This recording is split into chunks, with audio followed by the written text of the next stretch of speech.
Bueno,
buenas tardes. ¿Me escucha?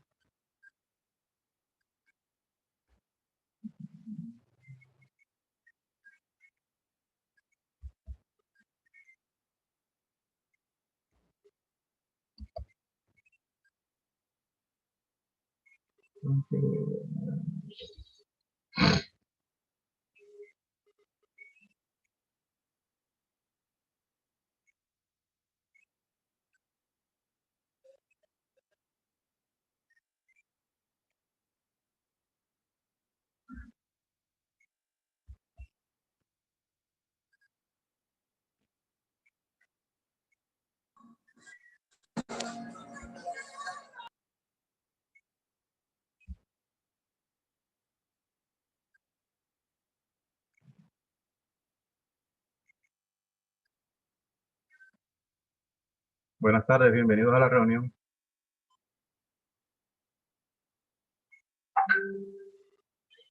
Habiliten su audio, por favor.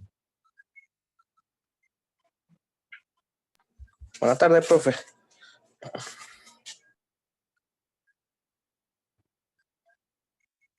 Buenas tardes, ¿cómo están? Todo bien, gracias a Dios.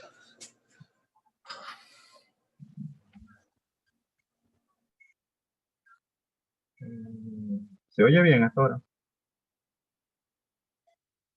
Sí, profe, se oye muy bien en realidad.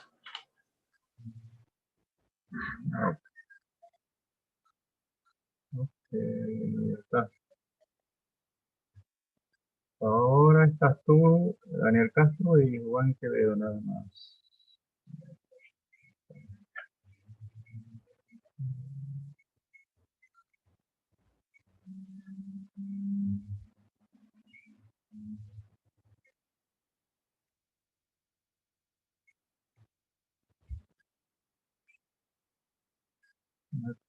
Vamos a esperar unos 3 minutos para empezar. Son 40 minutos. Nada más. Y ya de la anterior me sacó la computadora.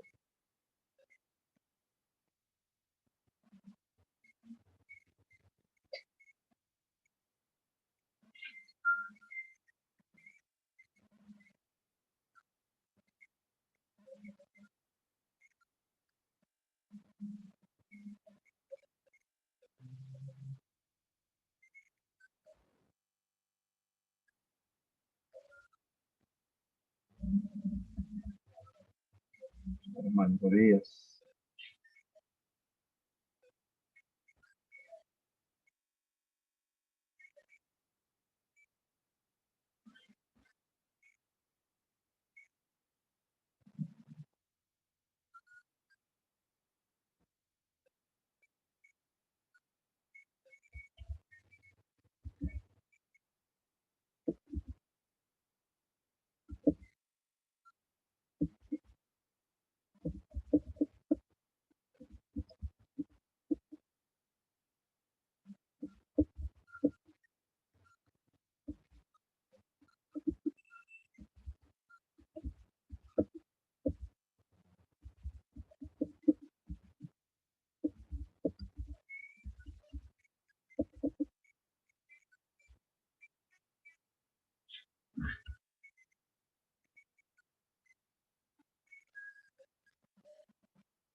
Buenas tardes, profesor. ¿Cómo le va? Buenas tardes, bien hasta el momento. Bueno, solamente hay tres, ¿no? Tendremos que empezar con esto.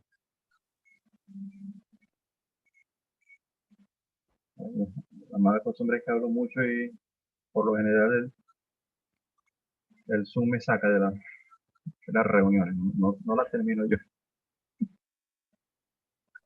Esto Sí, es es verdad, que profe. con estos problemas del internet, eh, lo que me ocurre. Apenas me voy poniendo a conectar una de sus clases, porque la luz y el internet no me dejan. No, ayer estuvo fatal, ¿no? O sea, con las dos reuniones que tuve ayer no tuve problemas, y bastante. La de hoy más o menos ha estado manejable. La primera fue la que tuve problemas con el audio, pero del resto.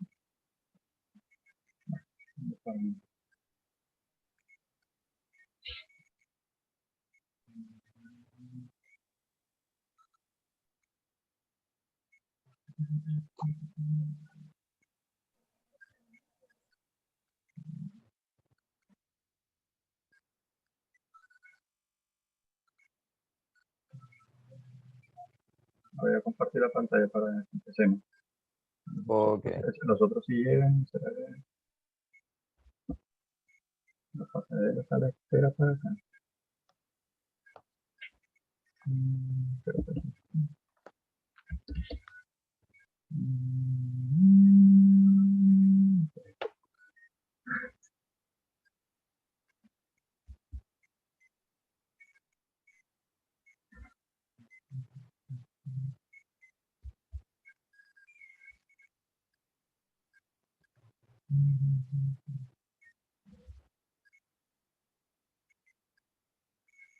Ok.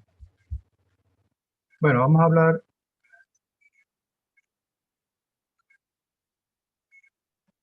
un poquito más sobre los PBT, sobre todo más enfocado hacia la parte de la primera prueba, que es la del Ok.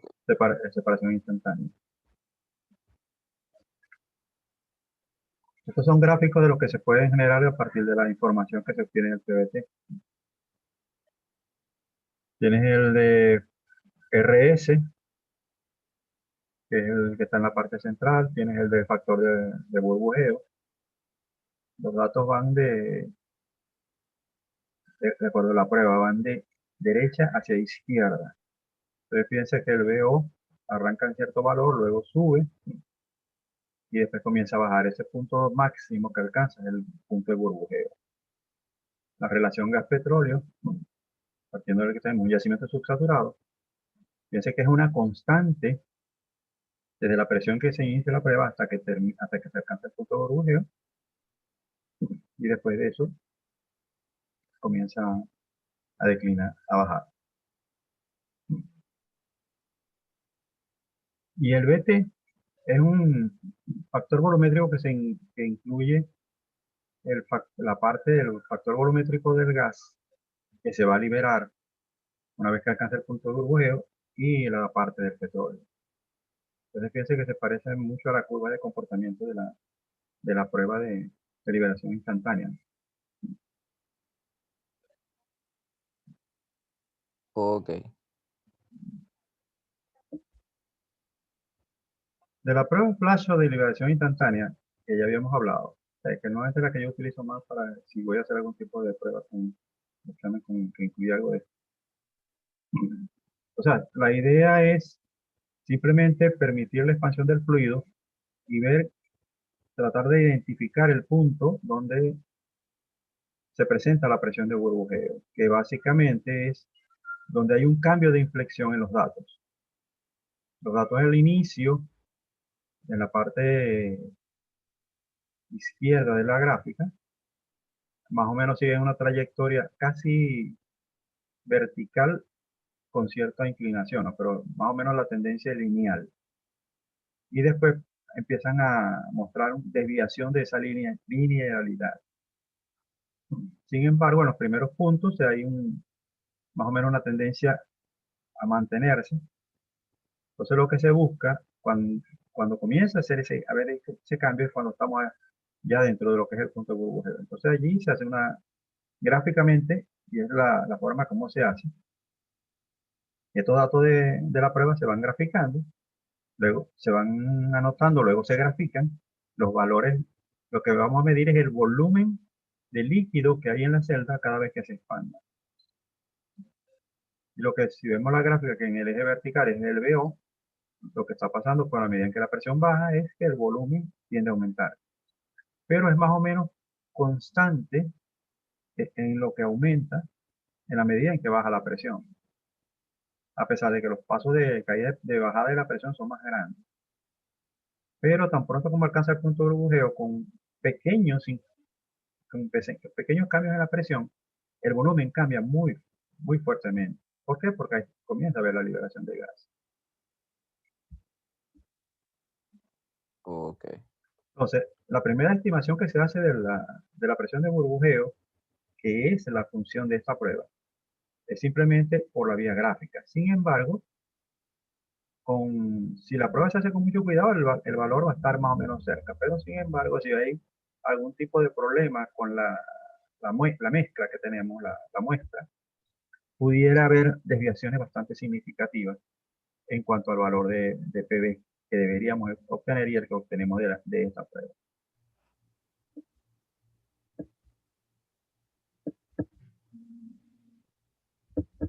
Las cosas que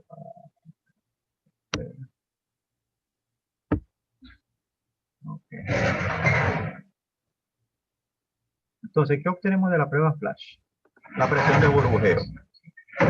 Cambio en la pendiente de la curva de B, de volumen versus presión.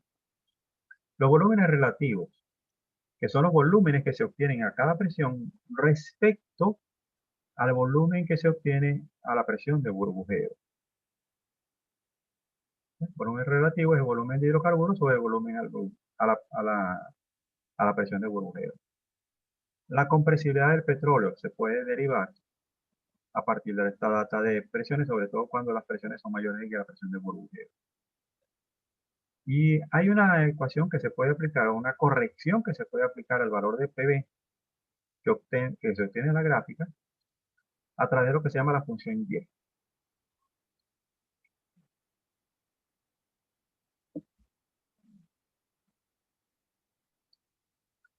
¿Qué es lo que pasa? ¿Qué puede pasar con la presión de burbujeo? Si se hace un gráfico de esa forma, se calculan los valores de la función Y con los datos de la prueba y se grafican, puede presentarse una curva con esas tres posibilidades que se ven hacia la parte derecha de la gráfica, que tiende a ir buscar hacia la parte más alta, más hacia arriba, que siga la misma tendencia de los puntos anteriores o que comience a declinar. Esto simplemente indica que si ocurre cualquiera de los dos, el primero o el tercero, ocurre simplemente que no tengo la presión de burbujeo correcta. Entonces hay que hacer un ajuste. Como se dice, hay presencia de no hidrocarburos o agua, tales como CO2, nitrógeno, cualquier otro de esos componentes que puede haber sido atrapado en el petróleo.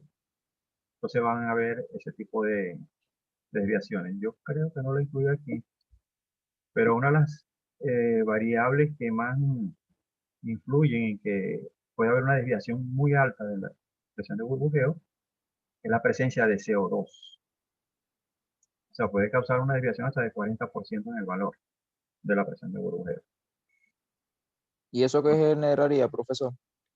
No, simplemente hay que corregirlo, pero el asunto es que no podemos confiarnos de los resultados de la prueba porque básicamente la desviación que está, la podemos buscar corregir matemáticamente, que es lo que vamos a hacer con la función Y, pero siempre queda la duda, o sea, decir qué tan bien, qué tan bueno es el valor que tenemos allí. Con las Sería como un correlaciones, aproximado. sí, con las correlaciones numéricas se ha llegado o sea, tú puedes hacer las correcciones si el gas de casualidad, el gas que tienes el crudo contiene CO2 o nitrógeno, cualquiera de los gases raros que puede, nitrógeno. se puede corregir y podemos tener un valor, o sea, más apropiado para el yacimiento. Pero ya vamos a empezar a hablar al final hablaremos un poquito de las correlaciones numéricas y en otra vamos a hablar, a profundizar más allá en los tipos de correlaciones y cómo los vamos a utilizar. Porque en realidad los ensayos, las pruebas, los análisis, ok, son costosos. Este análisis no se hace de un día para otro, porque eso, acuérdense que la prueba se reduce la presión. Tengo que esperar a que se estabilice la temperatura antes de tomar la medida de los valores. Tengo que esperar a que la temperatura se estabilice nuevamente a la temperatura de yacimiento. Porque cada vez que reduzco la presión hay una expansión del fluido. Esa expansión del fluido causa un enfriamiento. Entonces, hasta que no se estabilice nuevamente la temperatura, no puedo hacer la medición para saber exactamente qué. Porque a nivel de yacimiento, esa estabilización puede darse rápidamente, pero a nivel de laboratorio no se va a dar tanto. Entonces, una prueba de esta tarda días. Entonces, si falla algo, hay que empezar otra vez y eso es costoso. O sea, tanto el muestreo como la parte del análisis es costoso. Entonces, las correlaciones por lo menos me permiten evitar hacerlo. Pero donde se pueda tomar una muestra, es preferible tener una muestra de fluido que utilizar la correlación. Sin embargo, en simulaciones se trata de manejar más con correlaciones que con los análisis puros. Por lo general, pues la correlación ya te da una ecuación que utilizar. En cambio, los simuladores, si tú le das la data de laboratorio, lo que hace es que genera una correlación con esa data, o sea, una curva de ajuste, y a partir de eso poder generar, pues, en una prueba de laboratorio tú tienes valores de presiones fijos que el ingeniero de yacimiento seleccionó. Pero cuando estás haciendo simulaciones, los valores de presión que vas a trabajar no van a estar en esa tabla. Entonces necesitas determinarlo. Lo cual implica que el simulador internamente tú le das la data de laboratorio y es lo que genera son curvas de ajuste y a partir de y con esa ecuación es que él va a generar los valores que necesite para cada vez que vaya a hacer un paso de simulación. En este caso, por lo menos dependiendo lo que aparece allí, cuando ya la gente del laboratorio entrega el informe, ya ellos han hecho la revisión por el exponente Y, por la función y muestran los datos de la función Y final. Sin embargo, en la validación del PBT que uno debe hacer, vuelve a calcular la función Y para asegurarse que realmente los datos se ajustan a eso. Si el PB del informe es inferior a la real, los valores de Y se alejan por debajo de la recta, que es una presión subestimada. O si va por arriba, estamos hablando de una presión sobreestimada. ¿Cómo se corrige la anomalía con la función Y? O sea, se le aplica la ecuación Y a todos los valores obtenidos de la prueba inicial. Se grafican. Si hay puntos que tengan cierta desviación, simplemente se van a eliminar. Se descartan precisamente esos puntos que comienzan a mostrar desviación. Con los restantes, haces una regresión lineal para determinar una ecuación.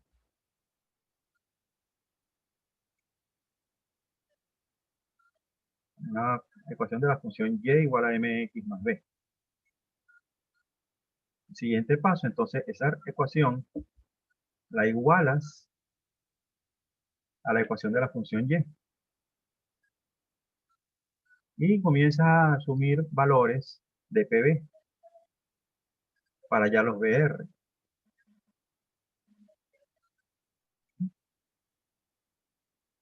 Entonces, con eso vas a determinar un valor de PB. No, asume valor, con los valores de BR calculas y obtienes valores de PB. La idea es que tiene que darte el mismo valor de PB.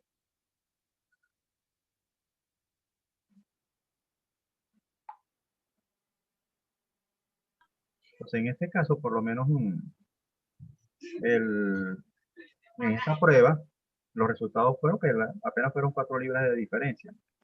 Pero hay casos en que, dependiendo el tipo de elementos raro que pueda contener el crudo o el gas que está disuelto en el crudo, pueden haber desviaciones más grandes que eso.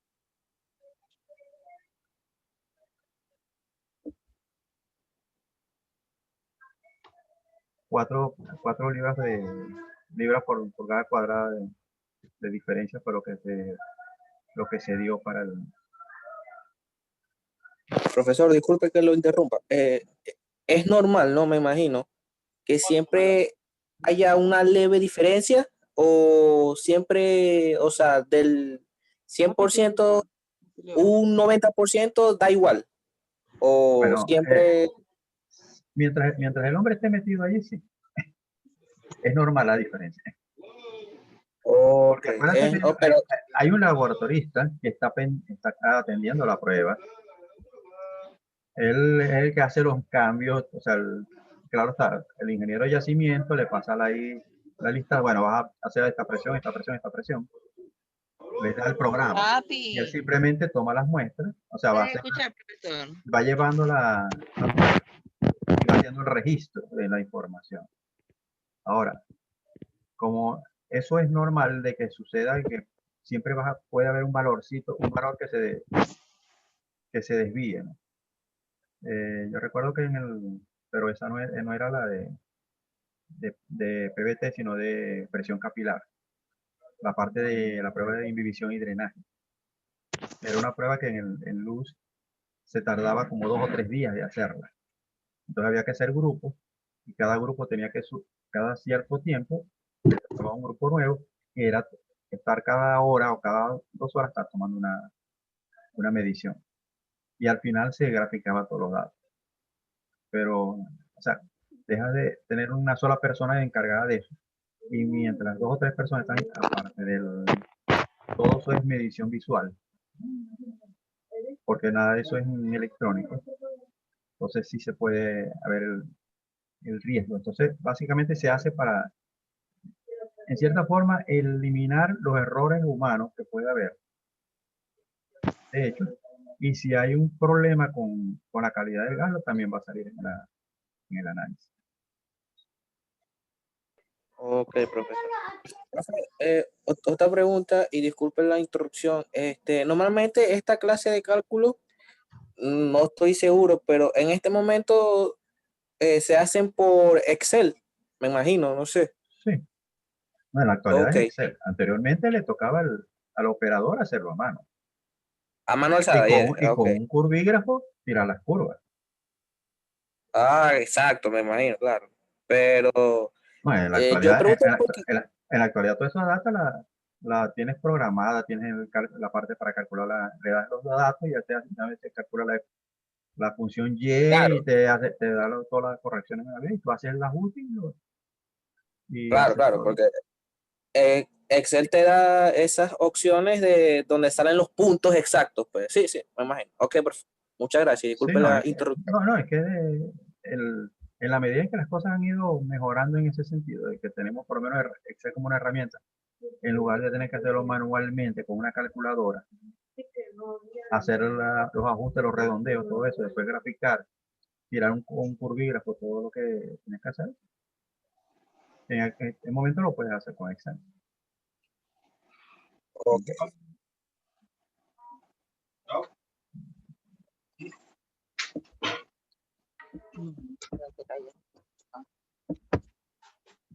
Vamos a ver. Quiero avanzar otra vez.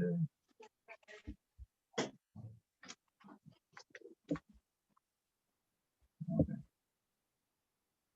Yo les decía que el PVT son 3 pruebas, son 3 pruebas diferentes. La primera y la segunda se pueden hacer con la misma muestra de fluido, porque en la primera yo no la voy a modificar, simplemente lo que voy a hacer es proceso de expansión y luego después lo puedo recomprimir nuevamente, porque todo el material permanece dentro de la celda. Cuando se hace la de separación diferencial, ahí sí, como voy a extraer el gas, porque esa otra prueba, eso me está llevando a la parte por decirlo, la parte de la primera prueba, ¿qué es lo que me interesa? Del punto de burbujeo hacia arriba. Pero ya con la segunda prueba, ¿qué me interesa? Del punto de burbujeo hacia abajo.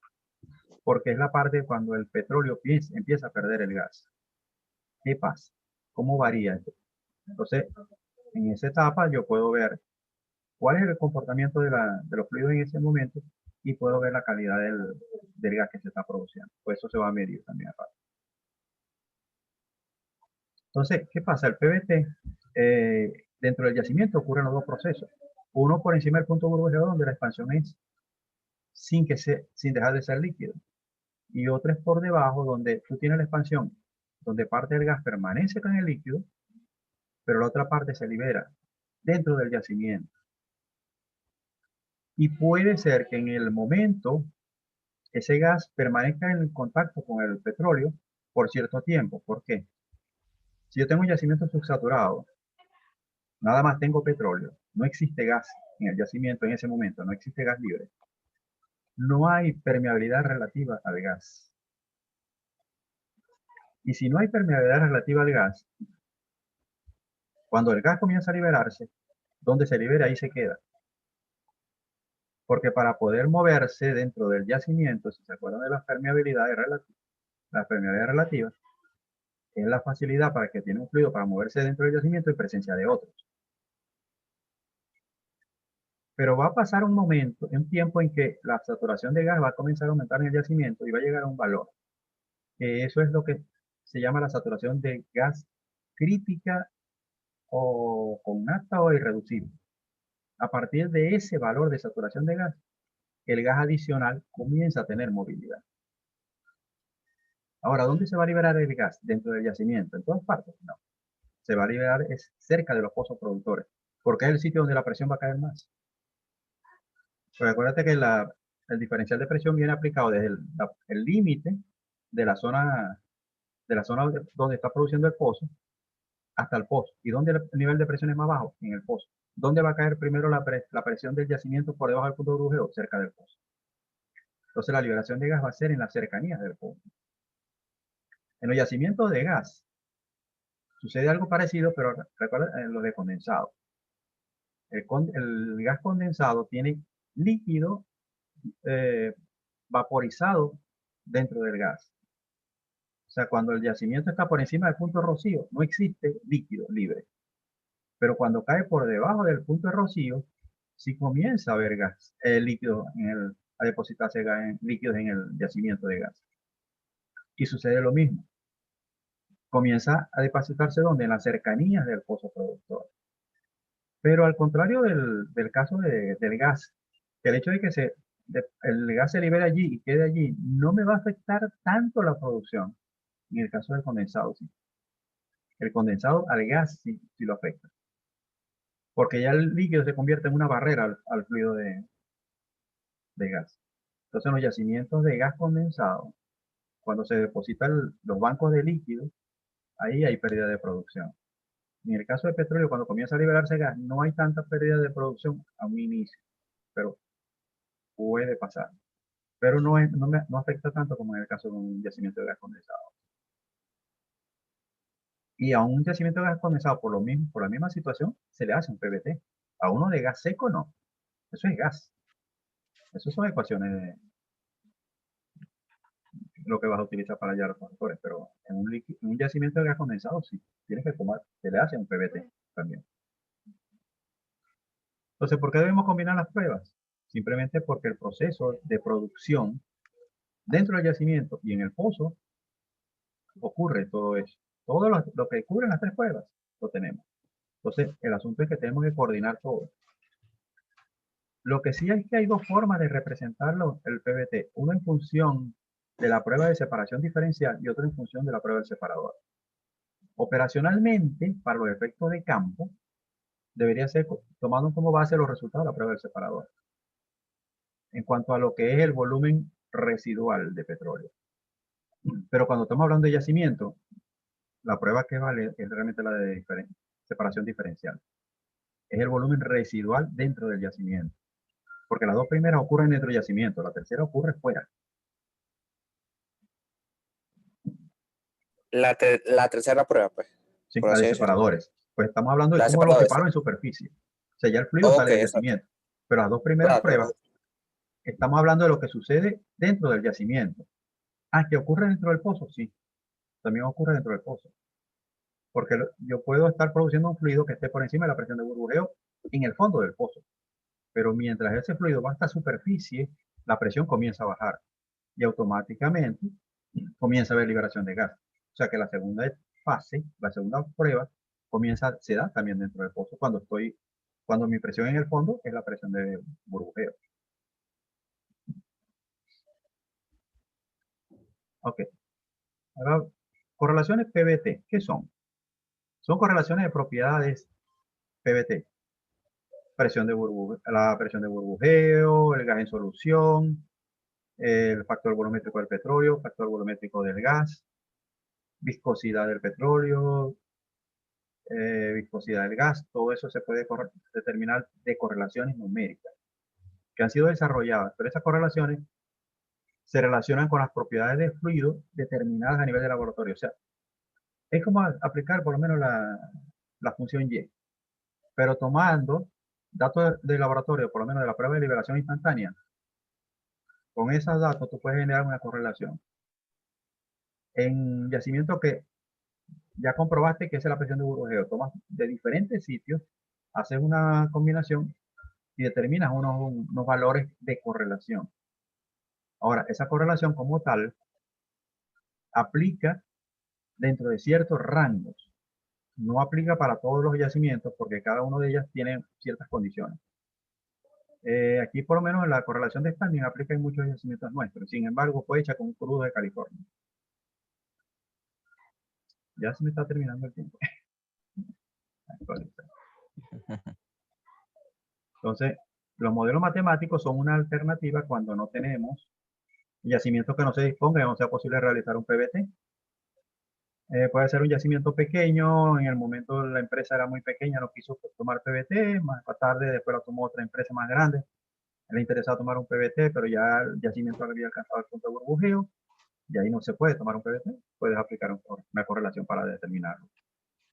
Su aplicación para condiciones diferentes a las cuales fueron obtenidas puede generar graves errores. O sea, cada correlación tiene ciertas condiciones en las cuales ella es válida. Si tú las utilizas en unas condiciones diferentes a eso, los resultados no son tan confiables.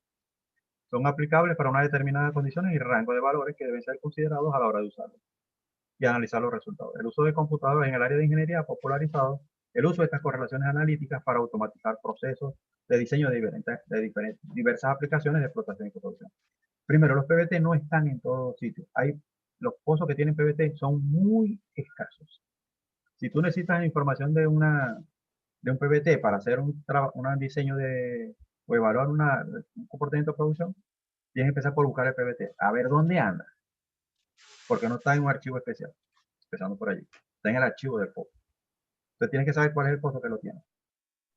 Entonces las correlaciones te dan la ventaja de que simplemente conociendo los factores iniciales de producción del yacimiento, tú puedes generar una correlación rápidamente.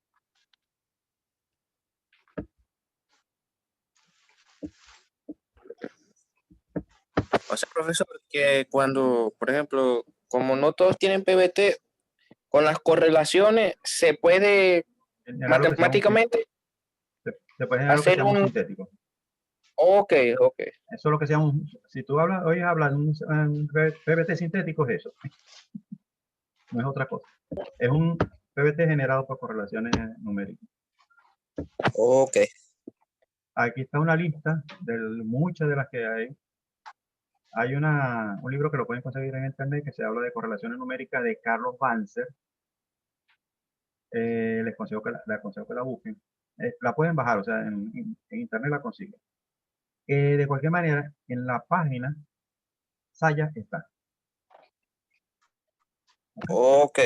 Está montado también, está el vínculo para poder obtenerlo. Les recomiendo porque realmente con el PVT como prueba no vamos a trabajar tanto, pero sí con las correlaciones.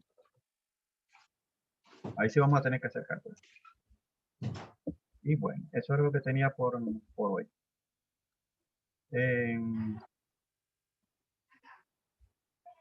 No digo de esto, básicamente lo que tienen que más manejar la teoría, pues no voy a colocar cálculos de esta parte, porque básicamente cálculos sí vamos a hacer con con las de correlación. Bueno, ¿aló? ¿Me oyen? Ok, profesor. Ok, profe. Entonces vamos a dar porque el mío ya me está sacando ya. Ya con esto finalizamos lo del tema respecto al PBT, o va a agregar Al más PBT, contenido. al PBT con la parte de, o sea, PBT como prueba, Correlaciones. como prueba. Ok, No como la prueba, parte ok. no la parte de cálculos con PBT, pues eso realmente lo vamos a hacer es más con correlación, que es la próxima parte. Pero para el 20% lo que van en unas preguntas sobre lo que es PBT, las características, ¿no? Y la parte de cómo Ok, se ok. puede hacer el muestreo y todo eso. Ok, profe. Bueno, entonces, estamos viendo. Vamos a finalizar entonces. Y bueno, cualquier cosa pueden preguntar por el blog. Ok, pero exactamente, profesor. Por el chat de WhatsApp, como quien dice. Sí, por eso sí. Ok, Bueno, ok. ok.